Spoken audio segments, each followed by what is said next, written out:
ဒါကတော့ဝက်ဖူခေါင်ထောင်းအယုထရာလို့ခေါ်ပါတယ်မြန်မာတွေကအုတ်မြစ်ချတဲ့သွားပြီးတဲ့မပြီးတဲ့ဇီဒီကိုတခါထိုင်းတွေကဆက်တဲ့လိုက်တာအဲ့ဒါမှဇီဒီကဆောင်းဆောင်းကြီးဖြစ်နေတာနောက်ပြီးဟိုးဘက်မှာကျွန်တော်သွားရိုက်ပြမယ်ထထရှားရှားမြင်အောင်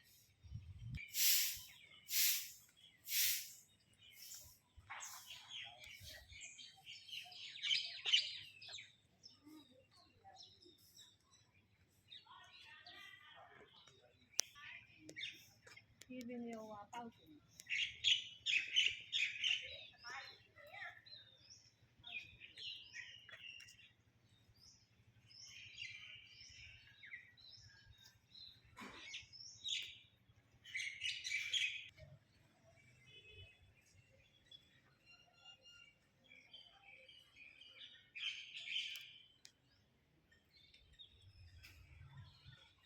ဒါကခုနဇီဒီရိုက်ပြတဲ့ဇီဒီအရှိမှရှိတဲ့စင်တူတော်ရုပ်ပွားတော်နေရပါပြီးမှဇီဒီဆောင်းဆောင်းကိုကျွန်တော်တက်ရိုက်ပြမယ်နော်ဒီမှာရုပ်ပွားတော်နှစ်ဆူရှိတယ်ဒီဘက်တစ်ဆူကအယောင်တော်ကအမဲရောင်ပေါ့နော်ဟိုဘက်အရှိမှတစ်ဆူရှိတယ်ရှေ့ဘက်ကတစ်ဆူကတော့အဖြူရောင်ကျွန်တော်တက်ရိုက်ပြမယ်နော်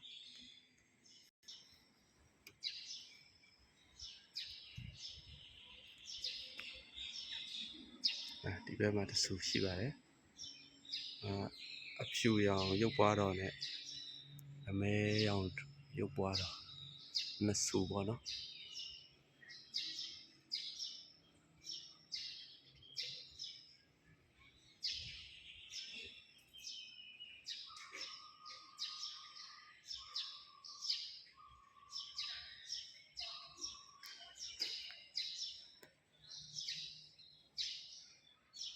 ဒီနေရာအေးချမ်းတယ်ဒါအယုထရမှာပဲနော်အေးဆေးပဲလာတဲ့လူနဲတယ်သိမသိကြဘူးပေါ့နော်ဒီဖះကိုကြတော့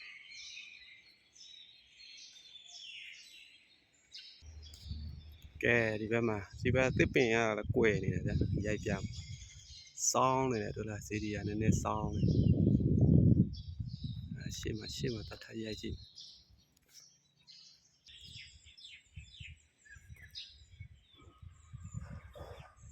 ဒီတက်ကြည့်နည်းနည်းသိတာစောင်းတယ်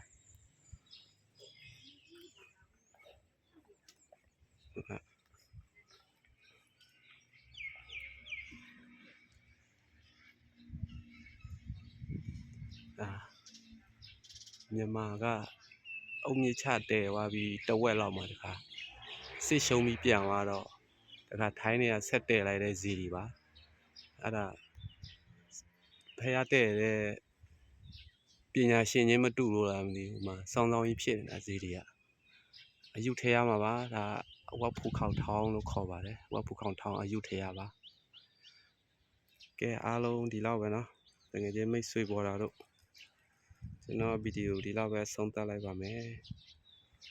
အားလုံးဘိုင်ဘိုင်